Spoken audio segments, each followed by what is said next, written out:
Hello and welcome to Ward Talk, CTN's look at the political scene in Ann Arbor. I'm your host, Bonnie Gabowitz. We'll be discussing issues and solutions with the City Council members from our 5 wards each month. Joining us this month is Jen Eyer from Ward 4. Welcome, Jen. I understand you've been on the council for a while now. How many years has it been? Thank you so much. Yes, I have. I was first elected in 2020 and just re-elected in 2024. So this is your 3rd round? This is my 2nd round. Oh, I'm just starting my second term. You have a 4-year term now. Correct. Right, okay. And you have represented Ward 4 in all those years? Yes, I have. Ward 4 has been my home for 25 years, and I'm really proud and humbled to represent it on City Council. Right. Well, Ward 4, I'm not sure if Ward 4 has any specific areas of news that isn't also related to the whole city. So is there anything special about Ward 4, or is it pretty much? There are many special things about Ward 4. Okay. I would say one thing is Ward 4 has recently received some road improvements that we were able to do by accelerating the funding through some bonding that we did. And so there are certain areas of Ward 4 that had their roads redone ahead of schedule, so I was really happy that we were able to do that for our residents. The other thing that's exciting that's going on in Ward 4 is some of the development that's happening around Briarwood and proposed development around the 777 building on Eisenhower. So these are developments that are now possible because of our new TC1 zoning that council passed, and we can get into that in a little bit later. You know, when you refer to the Eisenhower area, I'm trying to picture in my mind, you know, that intersection. You've got a gas station, and I'm trying to figure out exactly where you're talking about. So the proposed development, and it's Oxford Properties, is the developer, and that would be the entire area behind that gas station. So the 777 building is that large Navy building. It's that whole area around, and they're essentially proposing to build what I call a mini downtown. It's 1,000 units of housing. Some of it is going to be affordable housing, and then some commercial spaces and a hotel and condos. And if you live there, you can walk around and enjoy restaurants and shopping, and plus it's near the mall. And it's near the mall. Right. Well, is this area now empty, or is it? It's mostly. They would be clearing it. Yes, there are some large surface parking lots and then open space, and that's what they're proposing, and it's a really exciting new development. So it's still in the proposal stage. It's pretty far along. They are actively working with city staff on the things that they need to do to get it approved and get it moving. One of the things that we've been talking about is the need for parking in a form that's not a big open surface parking lot, because we don't want to do those anymore. We want to maximize our land use. And so they are proposing that the city partner on building some parking decks like we have downtown. Like multi-level? Correct. Yeah. So that we can maximize the space, use the first level of those parking decks for commercial uses, and have enough parking. It would be a small amount, just one per unit is what's being proposed, because we're trying to encourage people to live car-light lifestyles and use public transportation wherever possible. But the reality is most households still have one car. Yeah. So the time frame, it's still off, you know, in the distance for now, right? There's no date yet for breaking ground. It's not quite that far along, but it is very actively being worked on. And I know that the mall keeps changing. They're continuing to develop the new area. What's the time? Is there a time frame on that as to when something will be finalized? Well, so there is a development going in where the Sears building used to be, right? So that was torn down, and there's going to be a multi-use development going in there, some housing and commercial use as well. But that's, again, that's going to take a while. It's going to take a little Yeah, time. yeah, okay. Now, talking about the whole city now, we've got some really important news and changes we want to get into. First of all, this is our January show. You know, we just had a snowfall before we started the show. So let's just talk about what's going on with how we can make everything safe while we have the winter weather. Absolutely. So Ann Arbor has been an outlier for a long time in terms of how we deal with heavy snow and clearing our streets. Most communities require all cars to be removed from the streets when there's a real snow emergency and we need to get those trucks out. And is that defined? Snow, like, is it so many inches of snow? Or? There is a definition for so many inches of snow within a certain time frame, and then the city puts out a call that, hey, there's a snow emergency and we need to enact our snow emergency policy. Now, Ann Arbor's policy for a long time, many, many years, if not decades, has been pretty confusing for people. I didn't even know there was a policy. Yeah, and it was, in fact, it was so confusing that we just didn't actually enforce it. And so now we're looking to simplify it and enforce it, not with penalties at first, but with education. So basically the call will go out when there's a snow emergency and all cars are going to need to be removed from. Will there be certain areas in the city that are designated the snow emergency areas, or is it the whole city, no matter where you live? So I think that depends on what's going on at the time, and so I would refer residents to the website, the city website. We have a great new functionality on the website, actually powered by AI, called Ask Ann. And so it works really well to direct people to whichever page they're looking for the information on the city website. So if you go just to the home page and ask Ann for the city's snow emergency policy, you'll be brought to it and you can learn all the details there. The reason that we're moving to this is with these freeze-thaw cycles that we get now with climate change, we're finding that we'll get a heavy snowfall and the trucks have to plow around all the parked cars, and then the snow it freezes then.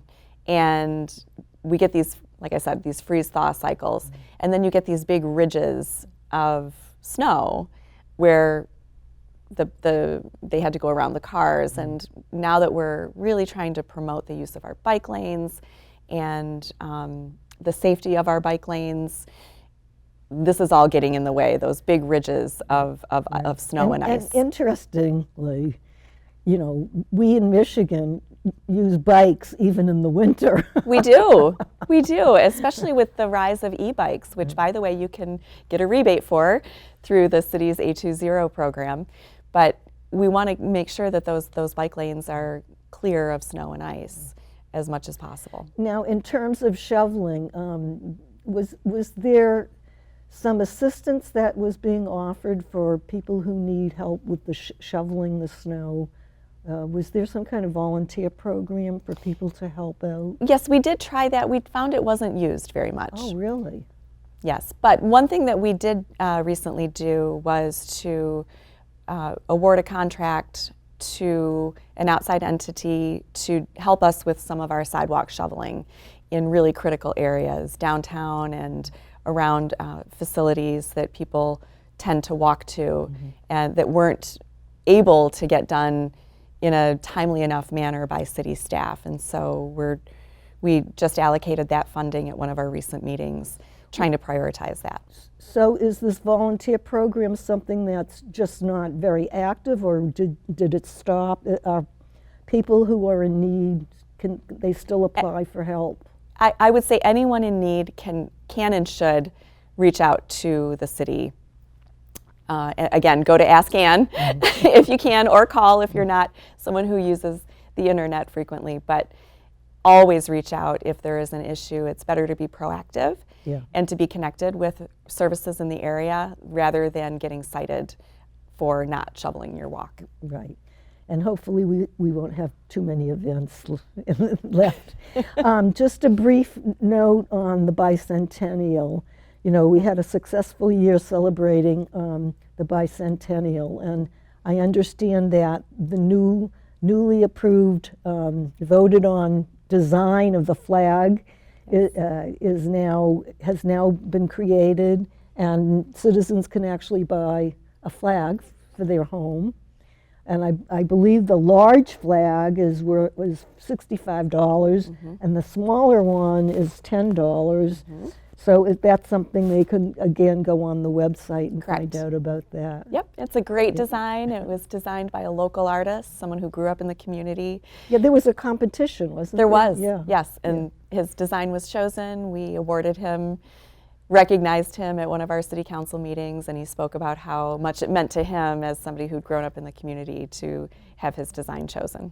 Okay, and when we come back from our break, we have some really important topics to discuss based on the actions of the latest council meeting.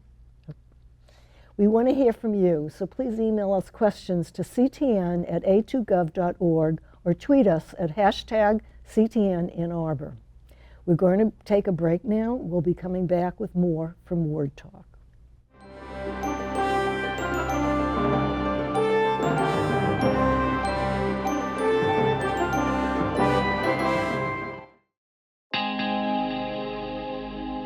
What if the City of Ann Arbor created a reliable, 100% clean, affordable, locally built, and community-owned energy utility?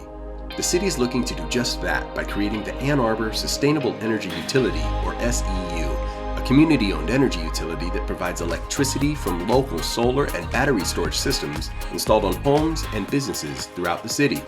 Learn more and share your thoughts on the proposed sustainable energy utility by going to a2gov.org/A2SEU.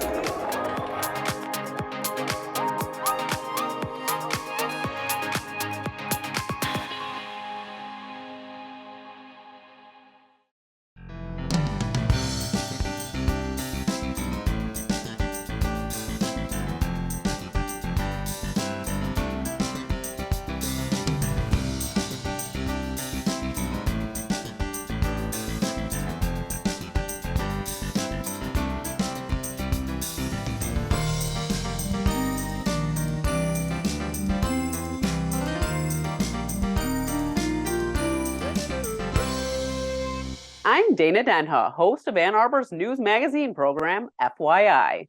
Tune in every week for new episodes featuring a variety of topics on the city and county.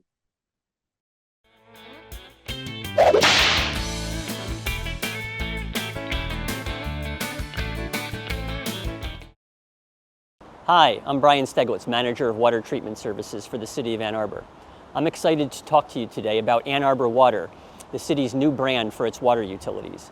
As many of you know, the city provides 3 water utilities: drinking water, stormwater management, and resource recovery or wastewater to its customers. This new brand allows us to combine these 3 utilities under a single umbrella, which will allow us to communicate to our customers about how these 3 water services are connected through a single resource, being the Huron River. If you're interested in learning more about our utilities, please come find us on the web at annarborwater.org.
I'm Bonnie Gabowitz, and this is Ward Talk. We're continuing our discussion with Jen Eyer from Ward 4.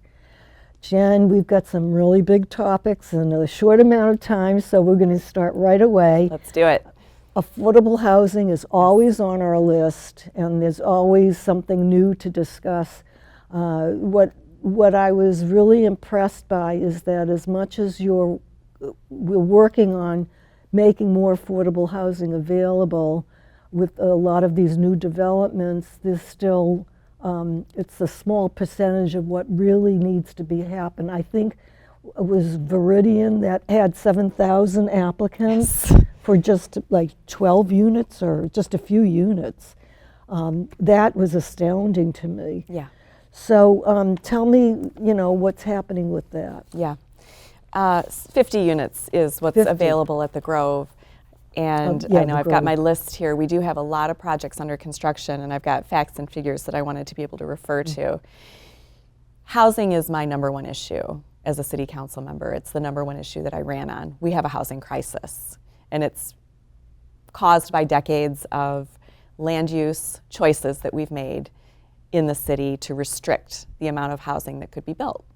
And so that is something I'll get to in a second to talk about what we're doing to change that. But in the meantime, we do have a number of affordable housing units that are going to be coming online in the coming years, both city developed and also privately developed. So there's the Y Lot, which is the former YMCA site downtown. So that's going to be about 300 new units of housing available to people at a wide range of affordable, so from 60% AMI, I believe, down to about 30% of the area median income. And Has that broken ground yet? and so not yet, but the Yeah. city's housing commission has recently chosen the developer partner that they're going to be working with on that. So there's progress. Yes, absolutely. It's moving forward. Then we have Dunbar Tower over in Carytown. That's going to be a 63-unit affordable housing complex or development. And the Housing Commission teamed up with Avalon Housing to develop that site. Then we have Arbor South, which is what I mentioned before. That's that 1,000 housing unit development. I think about 200 of those units are going to be, are proposed anyway, to be affordable apartments. That's over Eisenhower and State Street. Then we have the Union at A2. I recently went to the groundbreaking. I guess that was not that recent, it was in the fall. They did groundbreaking. That's over behind the post office on Stadium. And that one is going to be a 250-unit affordable housing development. And that one is entirely privately developed, which is really exciting to me to see private developers taking on this task. That's so important in our community. You mentioned the Grove, which is 50 units. There's another private development, Lockwood Development, is proposing over on State Street a 66-unit affordable housing unit development. And then Avalon Housing is doing a third phase for Hickory Way Apartments. That's going to be 39 units. And then the city also has plans to use a couple of other city-owned sites for housing in the affordable housing in the coming years. There are two sites in particular that we already sold to the Housing Commission over on Summit Street and North Ashley Street. So That's a lot of plans. it's a lot of plans, and it's made possible by the affordable housing millage that our residents generously decided to pass and tax themselves for providing affordable housing in our community. And then we took that millage and we bonded it against it using our great credit rating as a city. And that allows us to see those dollars faster, to use them faster, so that we can be moving faster, building faster, and getting those apartments online faster. So it sounds like we've gained momentum. Yes. Since a couple of years ago. for Yes, sure. we absolutely have. Yeah, okay. And another big topic was the concerns about municipal sustainable energy utility. And I know at the last needing the plans to go ahead with a study were tabled. I don't know if the right word is tabled, but basically there was some concerns that the study wouldn't be comprehensive enough, and I know quite a few citizens spoke about this. So where are we at with that? So there are two separate things going on with our local power. One is our sustainable energy utility, which has been approved by the citizens. We That was by passed vote. that, That was a vote. by vote Right, in right. November. I'm really excited about this. This is allowing us to set up our own energy utility apart from DTE, and we are going to allow residents to opt into it, to buy into it, so it's not going to cost you anything. If you don't want to participate, it doesn't cost you a thing. If you want to participate, it means that you will get some solar panels, you'll be connected to your neighbors through a microgrid, so a limited amount of poles and wires that the city will need to maintain, and there will be battery storage, and neighbors can share energy during a power outage. Right, and I understand on your website there's very specific information that residents can look up to get more details about that. Correct. Because it sounds very exciting. It's exciting, it's new, there's a lot for folks to learn about it. I'm learning things every day about it. But I would encourage people, if they're interested in the idea at all, to go to the city website and sign up. Be curious and sign up for the wait list. Yeah. Because we will be rolling it out, but we want to know who's interested in order to get that work going. And what was the hesitation about moving forward with this So study? that is related to public power. So that's related to the idea and the concept of taking over DTE's infrastructure in the city and operating it ourselves. We are all frustrated with DTE because of the power outages, because of the historical lack of investment in upgrading the energy grid here in Ann Arbor and elsewhere. DTE is a private company. They give a lot of their profits to their shareholders rather than reinvesting it in our city. And that's frustrating because, in my view, electricity, power, is something that shouldn't be profited from. It's something we all need in order to go about our daily lives. And so the city is looking into the concept of buying out DTE. Now, this is a very expensive proposition, and there are a lot of steps that we would need to go to see if it could even become a reality. And that's what this study is about. The question just relates to little details about how should we do the study. And there is a really active group in the community called Ann Arbor for Public Power, and they had some questions about some of those minor details, I wouldn't even say minor, some of those details related to the study. And so rather than move forward without their buy-in, we wanted to make sure that we work with them so we can all be on the same page. Yeah, and I understand one of their concerns was that not all topics were covered as to what the expenses might be, that there were certain areas that were not included, and you want to go in there with a really accurate idea of what this will involve financially. I can tell you from the city's perspective, we have to look, this study needs to look at 3 different ways of estimating the value of DTE's infrastructure. We can't just pick one way of estimating it and go with that for the study, because if we do that, the courts, when we finally get to court, they might say, well, that's great, but we really think this other way of measuring the value is better, and then we would be left defenseless. So the study really needs to look at all methods that the court might decide are appropriate to evaluate DTEs. This is very complicated. It is. It is.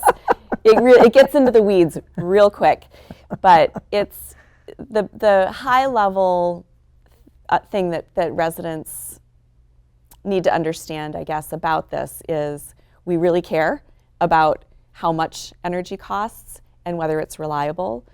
We're looking at this because we know residents are unhappy with the cost and the reliability of our energy currently.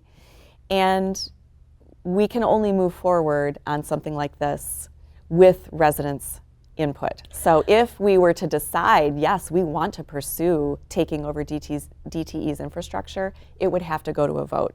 And residents would need to approve it and approve the cost. I have one question. Has the city looked at other areas in the country that have gone this route and looked at what the consequences were? Absolutely, we have, and So that your is eyes are very wide instructive. open. Absolutely, it's very instructive to what we're doing now. Okay. And the last big topic we have, I know you're very involved in, is the economic development land use, and you're on a committee for that as well. Yes, Correct? correct. So tell me what's happening about that. Yeah, absolutely. Well, as I mentioned, housing is my number one issue. We are in a housing crisis. I mentioned before, it's at its roots, it's city policies that have created it. And so it's a combination of how we decide we can use our land, which has been very restrictive when it comes to housing historically, and also processes for building new housing that have become really, really onerous over the years, needlessly so, that have put us out of line with other communities where it's very difficult to build new housing here. So a couple years ago, I started to tackle that second issue, the development processes, along with some other council members and members of our Economic Development Corporation and city staff. And we came up with a whole host of recommendations for what we need to change in order to bring us more in line with other communities and make it easier and cheaper to build housing, because all these things that the red tape and all of that makes housing more expensive, because it makes it more expensive to build. And so eventually it's more expensive when people finally get to the point of buying in or renting. So there's that. The other big piece of it is freeing up how we use our land to allow for more housing to be built. Right now, 70% of our residential land in the city is for single family So you want to increase the... We want to gently increase the density in our neighborhoods and increase it as well on our transportation corridors, as we've started to do with TC1 zoning and in our downtown area. We are looking at right now, we're totally revising our comprehensive land use plan. Which used to be called the master plan. Used to be called the master plan. Yeah. Now we call it the comp plan. And it's been a process that's been going on for about a year now, as we've been going out and engaging people in the community, getting feedback. What do you want to see? How do you want to see Ann Arbor grow? There is wide consensus that we need a lot more housing in Ann Arbor. Some people say up to 40,000 new housing units. Well, this topic is definitely going to be something that we're going to continue with. I want to thank you so much for this visit. You've given us great information. Thank you. Thank you for having me. Thank you. And remember to join us for a new episode every month. We want to hear from you, so please email us at ctn@a2gov.org. Attention, Ward Talk. You can also follow CTN and ask questions on Twitter at twitter.com/CTN in Arbor. We'll make sure to include your questions. To watch this and all of CTN's program, head online to youtube.com/CTN in Arbor. For Ward Talk, I'm Bonnie Gabowitz. Until next month.